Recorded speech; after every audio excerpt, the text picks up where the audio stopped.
So here in this problem, we are being provided with four relations, R1, R2, R3, and R4. And these relations are defined on the set A containing three elements, A, B, and C. Now, our goal will be to verify whether if the following relations are reflexive, symmetric, and transitive. Okay, let us begin. So here, what we'll do, first we are going to consider whether if the relations are reflexive. We'll check each of them individually. But first, let's try to understand when do we say a given relation is reflexive. So let's say we have a relation R defined on the set A. Defined on the set A. That simply means that R must be a subset of the Cartesian product of A and A. That in that case, R is reflexive. Relation R is going to be reflexive. When is it going to be reflexive? If and only if we have the ordered pair A, A belonging to the relation R for all values of A belonging to the set A. That means whatever elements the set A contains, if we have the ordered pair A, A, then belonging to the relation R, then in that case we can say that relation R is going to be reflexive. For our case, what is A here? It's given here that A contains the elements A, B, and C. If A contains the elements A, B, and C, there are three elements. That means the relation must contain these three ordered pairs, A, B, B, as well as C, C. It is absolutely must that these three ordered pairs must be present. Only then it must belong to the relation R. Only then we can say that the given relation is reflexive, else it is not going to be reflexive. So what about R1? Is R1 reflexive? So here, no. Definitely it's not reflexive. Why it is not reflexive?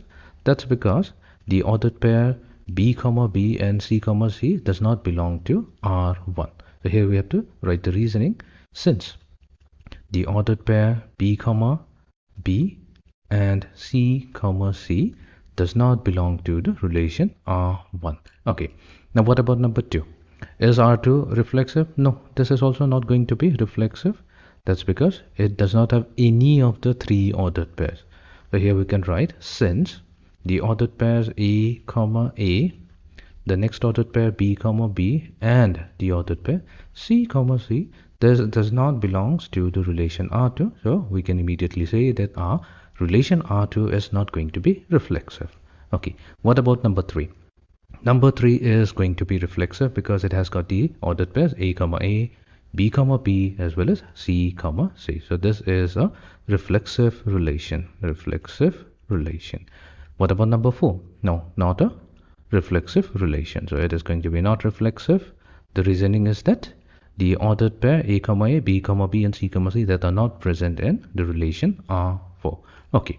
So now that we have checked that all of the four relations on the R1 only R3 is the one that is going to be reflexive. Everything else are going to be not reflexive. Okay, moving on to the next one, we'll check for symmetry. So how do we check whether if it is symmetric or not? Okay, so to prove for symmetry, we have to remember that means let's say we have A, B. This is a ordered pair that belongs to the relation. If it belongs to the relation, it must imply that B, A must also belong to that same relation. Only then we can say given R is a symmetric relation. So this is absolutely necessary for any given relation to be symmetric. And in any other case, it's not going to be symmetric. So if we consider R1, is R1 symmetric? R1 is definitely going to be symmetric. That's because here we have A, A. This is the ordered pair that belongs to the relation R1. Does it imply? That means if we flip the position of the elements in the ordered pair, we're still going to get A, A. And as we can see here, A, A still belongs to R1. So here we can say that R1 is definitely going to be symmetric. So here we will say that this is symmetric in nature. You can say it is a symmetric relation. Okay. Now what about the second relation R2? Is it symmetric? No, it is not going to be symmetric. This is not symmetric. Why is it not symmetric? The reason why it is not symmetric, that's because here we have the ordered pair B, C belonging to the relation R2, but C, B, the ordered pair C, B does not belong to R2. It must also belong to R2. Only then we can say that the given relation is symmetric. Okay, coming to R3. So what about R3, is it symmetric? So let's check each of the ordered pair one by one. So if we have A comma A, then change the position of the elements within the ordered pair, then we get back A comma A. So that's already present here. Then we have A comma B. That means if A comma B is present, then B comma A must also be present. So since B comma A, as we can see here, it's not present, so R3 is not going to be symmetric. This is not symmetric as well. Okay, then what about R4? R4, is it symmetric? No, because A comma B, that's present. We only have to check one ordered pair. If B comma A is not present, then we can immediately say this is not symmetric as well. So here we have seen that of all the four relations, R1 is the only relation which is going to be symmetric. Everything else is going to be not symmetric. Okay, finally we come to the transitive. So how do we check whether if they are transitive or not? So for this we'll have to go to a definition. That means if we have the ordered pair A comma B belonging to the relation R, and we have another ordered pair B comma C belonging to the same relation R, this must imply that A comma C must belong to the relation R as well. Now here it's very important how we choose the ordered pair. The second element of the first ordered pair A comma B must be exactly the same as the first element of the second ordered pair. They must match, only then we can say that A comma C belongs to the relation R, and in that case we will say that R is transitive. R is transitive. So now let's check for each of the four relations. So what about R1?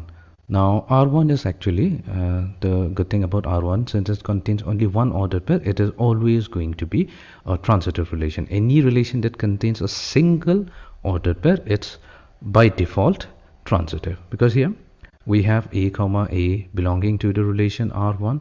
We can also say that also A comma A belongs to the relation R1. So that means what? The second element and the first element are matching, so which means we get the first element A from the first ordered pair, second element A from the second ordered pair. So they also belongs to R1. As we can see, it's quite trivial. So here automatically this is a transitive relation. This is transitive. Fine. Now what about R2? Is R2 transitive? Yes, this is also going to be a transitive relation. So we don't have to worry. If there is only one ordered pair, it's automatically going to become a transitive relation. We'll come to R3 now. Now is R3 a transitive relation? No, R3 is not going to be a transitive relation because of these two ordered pairs.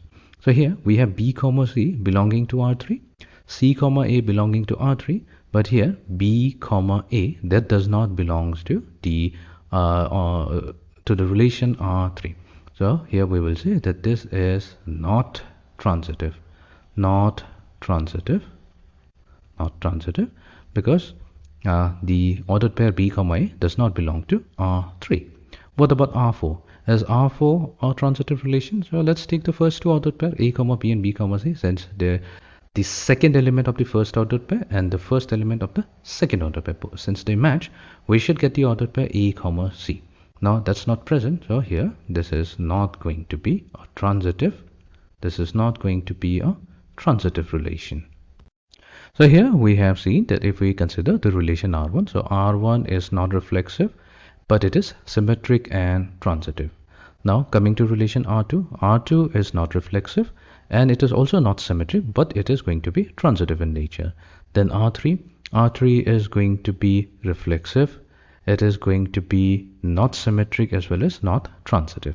And the final relation R4, this is neither reflexive nor symmetric and also not transitive as well.